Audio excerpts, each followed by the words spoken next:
आपको क्या लगता है कि ये लोकतंत्र हमारा बच रहा है? क्या लगता है आपको? हमारे साथ जो हुआ वो इररिलेवेंट है। हम स्टूडेंट्स के साथ हैं और उनकी आवाज उठा रहे हैं। स्टूडेंट्स के साथ जो हुआ वो आप ही बताइए, सही है कि गलत है? बच्चे हैं सारे, प्रोटेस्ट कर रहे हैं, कोई ऐसे प्रोटेस्ट नहीं है, जेन्युइन इशू है, जेन्युइन प्रॉब्लम है। सारे इस देश के सारे माँ बाप जानते हैं, इस देश के सारे स्टूडेंट्स जानते हैं, इस देश के सारी टीचर्स भी जानती हैं, सब जानते हैं। तो एक जेन्युइन मामला है, जेन्युइन इशू है। उस पे स्टूडेंट सिर्फ अपना अधिकार मांग रहे हैं और कुछ नहीं मांग रहे हैं। वो सिर्फ ये कह रहे हैं हमें अपना अधिकार दो।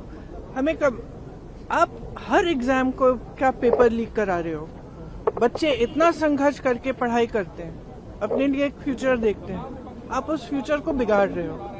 आपने पूरी एजुकेशन बजट का क्या, आपने 1.4 लाख करोड़ पूरी एजुकेशन बजट है पूरे देश के यूथ के लिए, और अडानी जी और अंबानी जी को आप 16 लाख करोड़ आप मुफ्त में लोन माफी कर रहे हो।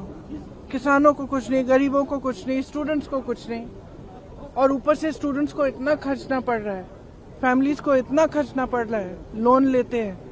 सिर्फ नीट के एग्जाम में जो 22 लाख फैमिलीज है उनका खर्चा 1.32 लाख करोड़ है, almost equal to education budget.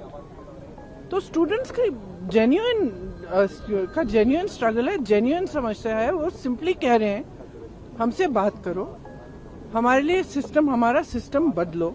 ये सिस्टम चल नहीं रहा है, टूटा हुआ सिस्टम है, सब जानते हैं टूटा हुआ सिस्टम है। जिसके बच्चे हैं, किसी भी क्लास का हो, किसी भी वर्ग का हो, जिसके बच्चे वो जानता है कि बच्चों पे क्या बीतती है जब एग्जाम देते हैं।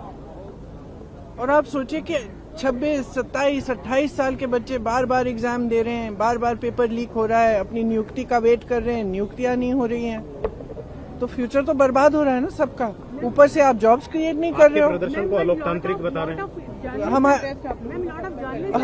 हमारा प्रोटेस्ट अलोकतांत्रिक है। लोकतंत्र में सबसे बड़ी चीज क्या होती है? फ्रीडम ऑफ एक्सप्रेशन और right to protest, peaceful protest. इसमें कुछ अलोकतांत्रिक बात नहीं है। अलोकतांत्रिक ये है जो यहाँ इस सदन में हो रहा है, जो सड़कों पे हो रहा है। सदन में आप चर्चा नहीं करते, एलओपी को बोलने नहीं देते, ऑपोजिशन लीडर्स को बोलने नहीं देते, वो बोलने के लिए उठते हैं, आप चुप कर लेते हो। स्पीकर साहब खुद कह रहे हैं कि मुझे सरकार से पूछना है कि आप लोग डिस्कस कर सकते हो कि नहीं। ये क्या है? ये लोकतंत्र बचा ही नहीं है, सिर्फ आप ही पूछ रहे हैं मैडम ये क्वेश्चन। पूरा देश जान रहा है कि कोई लोकतंत्र बचा नहीं है इस देश में।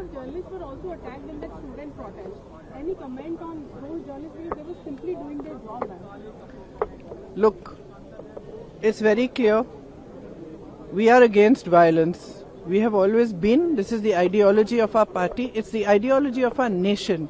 Mahatma Gandhi fought for freedom. It was a unique revolution in which there was zero violence on their part. And I have heard the protesters and students and all also saying that they are not going to be violent. So if people have got hurt, police people have got hurt, or journalists have also got hurt along with the students, it's unfortunate. But please be truthful when you present it to the public.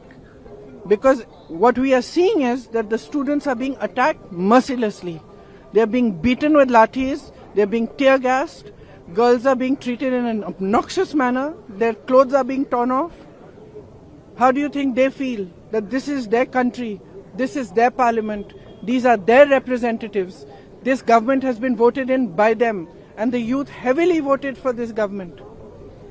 How do you think they feel? They feel completely betrayed. And I'm sorry, but I don't care what all you people say and what you put on the media and what you present. Our duty is to stand with them. Our duty is to raise our voice in their support, and our duty is to fight for our democracy, and we will do it.